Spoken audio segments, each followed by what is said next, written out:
Meet the Corsair, the F4U. This airplane, seat of your pen or main wing gum and a roll of piano wire. It's a big, tough, heavily built shipboard fighter, pulling 2,000 horsepower on the takeoff. Greater power and higher wing loading means she'll land faster and stall quicker than the older, slower types of fighters. Normally, the ground crew will start the engine, but every pilot should be familiar with the starting routine.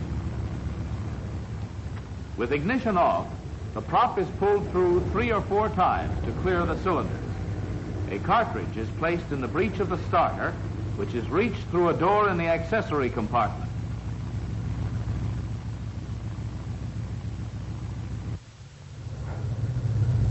Cowl flaps open.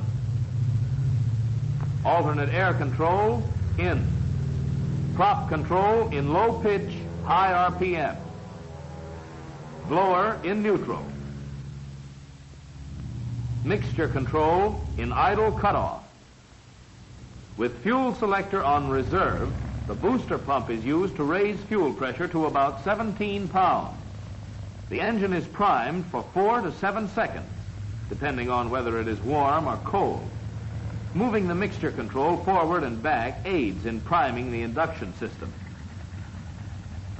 And the cartridge starter, energized by means of the switch on the distribution panel, must be held on until the engine runs smoothly, as it also controls the ignition booster.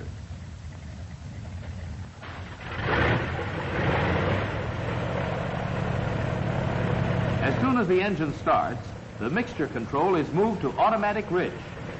Do this slowly to avoid flooding the engine, and adjust the throttle to give not more than 750 RPM.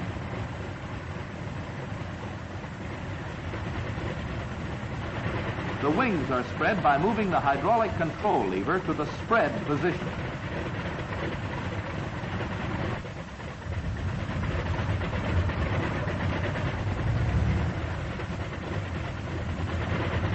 When the wings are fully extended, the small doors at the wing joints close, indicating that the hinge pins are in position. Then these hinge pins are locked by pulling up on the D handle and turning it clockwise. This will silence the warning horn, which blows throughout the last 7 degrees of the wing spreading operation. As you go up in horsepower and performance, it becomes more and more important that you take nothing for granted. You must know all about the controls, operating mechanisms, and power plants. There are more than the usual number of hydraulic devices, and you need to be familiar with their functions. The cowl flaps have no indicator, but you can see their position from your seat. The intercooler flap position can be seen on the indicator because the position is impossible to see from the cockpit. The same is true of the oil cooler flap.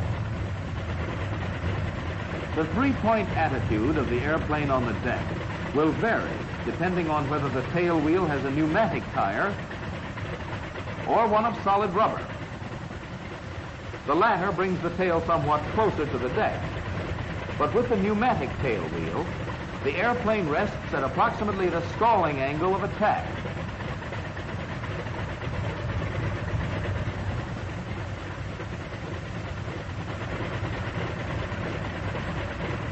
The chocks are removed.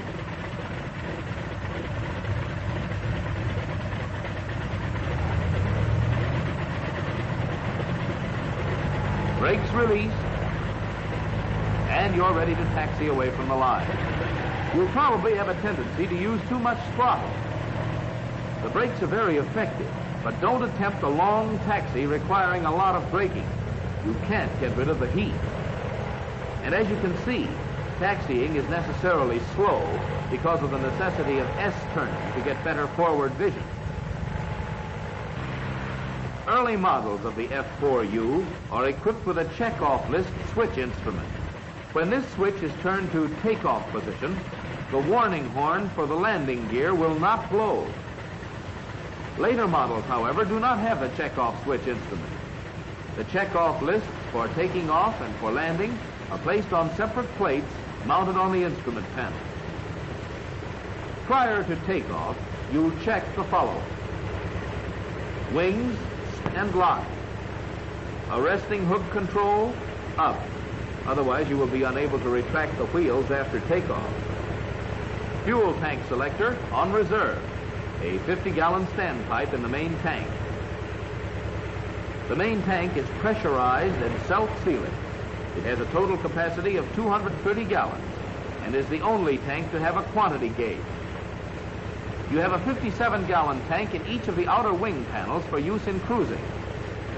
They're equipped with a CO2 vapor dilution system, but are not pressurized. Mixture control is automatic rich and blower in neutral. Propeller control down for maximum RPM on the takeoff. Cowl flaps 2/3 open. Intercooler closed. Oil cooler open as required. Set the rudder tab 6 degrees right. Aileron 6 degrees right wing down. Elevator tab 1 degree nose up. These settings compensate for left wing heaviness due to engine torque. Alternate air control in. Here's the flap control. But we have a good runway at this field, and this first takeoff will be with flaps up. When the oil temperature is above 40 degrees and cylinder head temperatures are above 120 degrees, open up to about 30 inches in full low pitch. Check your mags fairly quickly. The drop shouldn't exceed 100 RPM and is usually between 50 and 75.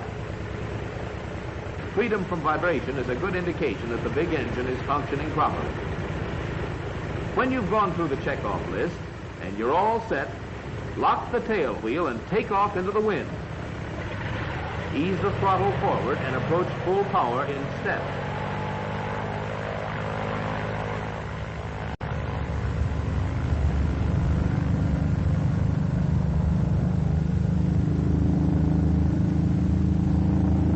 Notice that the pilot did not pull the airplane off. He avoided a stall position by flying off the field. She'll take off very nicely with 45 inches and 2,700 RPM, but you can pull up to 53 1/2 inches if you need it. Don't take off until you have enough speed. If you do, you'll have some deficiency of aileron control and left wing heaviness. After reducing throttle and RPM to the desired setting, pick up the wheels.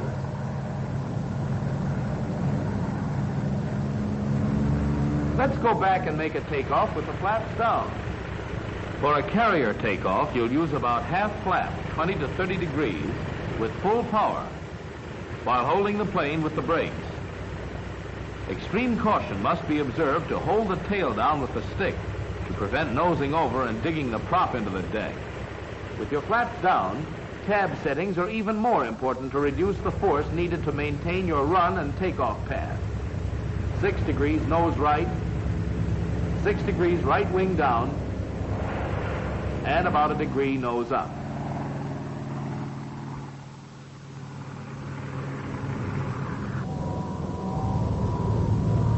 After you have retracted the landing gear, when you have 110 to 120 knots, bring the flaps up in easy stages, about 10 degrees at a time. This way you can control a flap failure and you won't lose altitude.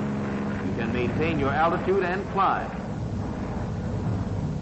You can use your full takeoff power for a military climb of about 3,000 feet per minute. But after 5 minutes, you must throttle back to normal rated power for continuous operation. 43.5 inches at 2,550 RPM in neutral blower. With this power setting, your rate of climb will be about 2,000 feet per minute at a best climbing speed of 125 knots. At about 8,000 feet, you will have lost about 3 inches of manifold pressure. If you want to continue the same rate of climb, you must throttle back 3 to 4 inches of mercury, open the intercooler flaps, and shift to low blower. Increase your manifold pressure to 47.5 inches and keep climbing. You can carry this power up to 13,500 feet, where again you will note a loss of about 3 inches of mercury. If you want more altitude, throttle back to lose an additional 3 or 4 inches Shift to high blower, followed by 48 inches of manifold pressure. Always keep your intercooler flaps about 1/2 open when using low or high blower to maintain intake mixture temperatures within safe limits. A red warning light will indicate excessive temperatures and warn you to reduce power. Open the intercooler flaps wide and, if necessary, shift to a lower blower. Use automatic ridge for all your climbing and maneuvering. You're using a lot of power, and if your mixture is not rich enough, there's danger of burning up the engine. Use a partial power climb if the tactical situation permits.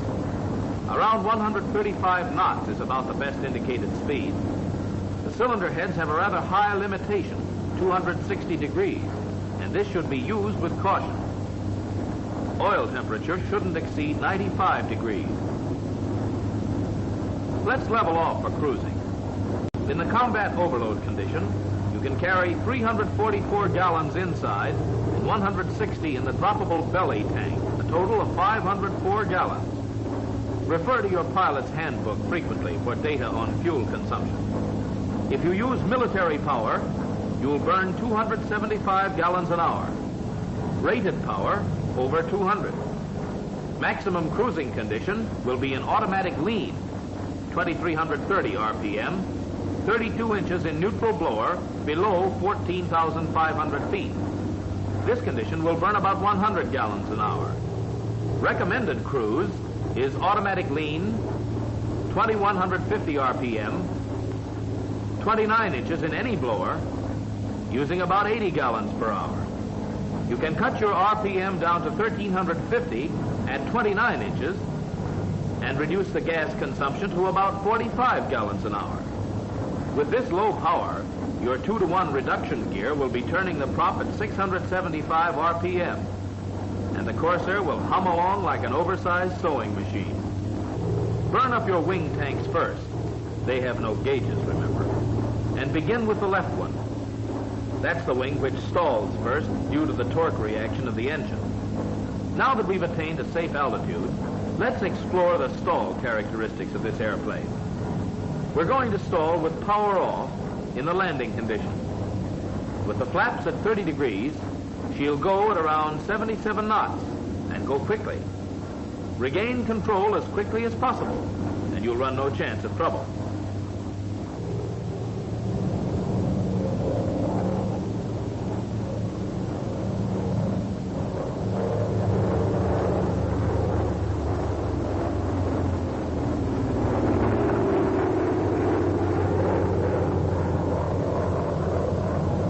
Stalls are abrupt and preceded by very little warning in the nature of buffeting. Stick pressures are heavy, but with experience, you'll become familiar with the F4U's stall characteristics. In approaching a power stall in the clean condition, the control movements will be very small, and there is only a quick warning. At about 85 knots, there she goes, off on the left wing. Stick pressures are heavy. You can help them with your task. But prompt, positive action results in a normal recovery. All right, let's put the wheels down and lower the flaps about 30 degrees. You'll want to familiarize yourself with her feel and behavior in this condition before you try any carrier landing.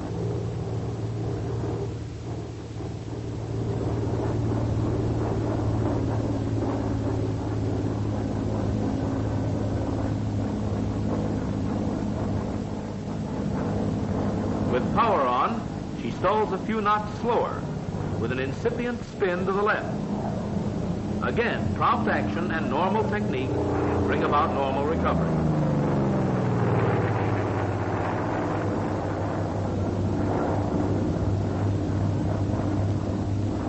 Now let's see how she behaves in a dive. The open cabin is not designed for speeds above 300 knots, so be sure it's closed before diving the airplane. Go through your checkoff list. To extend the landing gear for diving, don't use your landing gear control or you'll lower your tail wheel, which won't stand up to high speed. Lower the wheels with the dive brake control. This will leave the tail wheel retracted.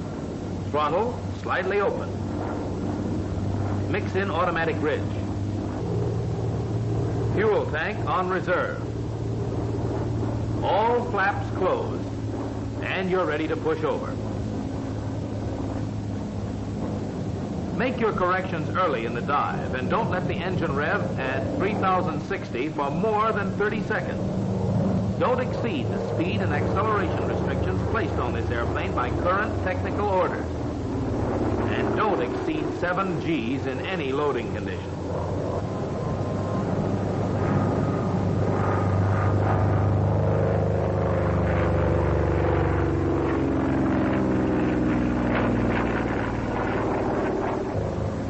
At speeds below 175 knots, you can shorten the radius of a turn by lowering your flaps to not over 25 degrees.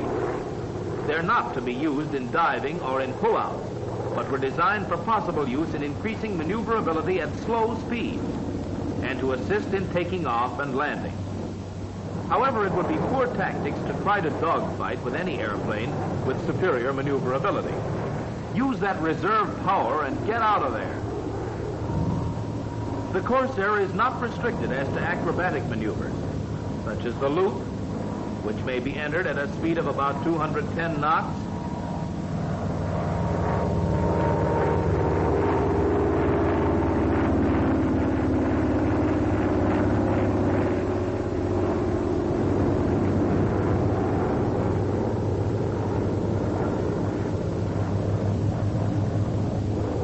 The Immelman, also executed at about 210 knots.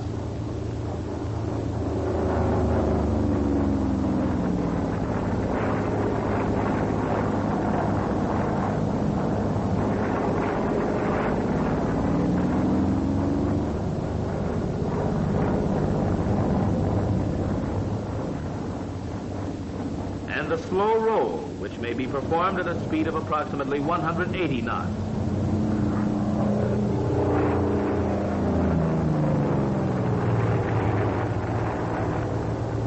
As you come in to make a landing, always go methodically through your checkoff list.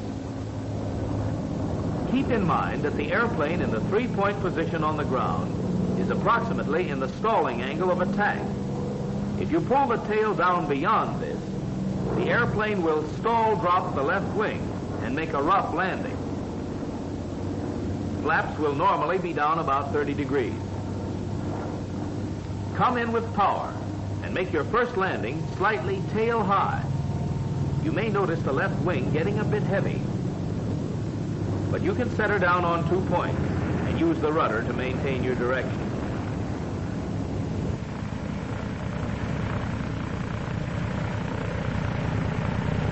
If the tail is forced down at high speeds, a pronounced buffeting effect will develop and the plane will swerve.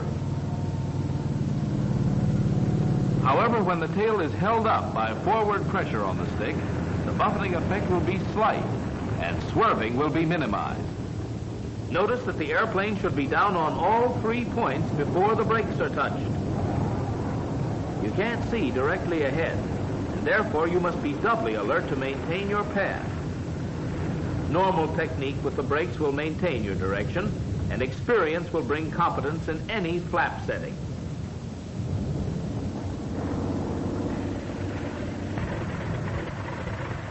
Now let's watch the F4U come in for a field carrier landing. The normal landing checkoff list is used, but for this type of landing, flaps are fully extended. As you approach the mat, keep your eyes on the signal officer. Slightly fast, he wigwags.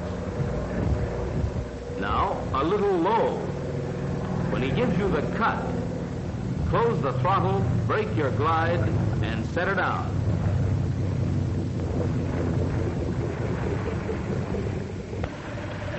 Get to know the installation, controls, and engine operation of the F4U.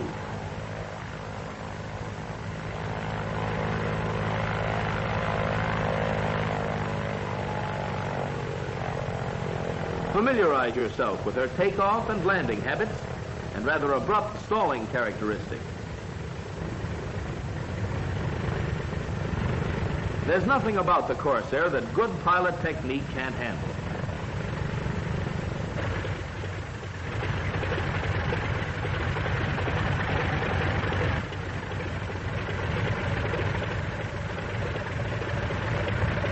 There's plenty of guts in her engine and plenty of sting in her gun.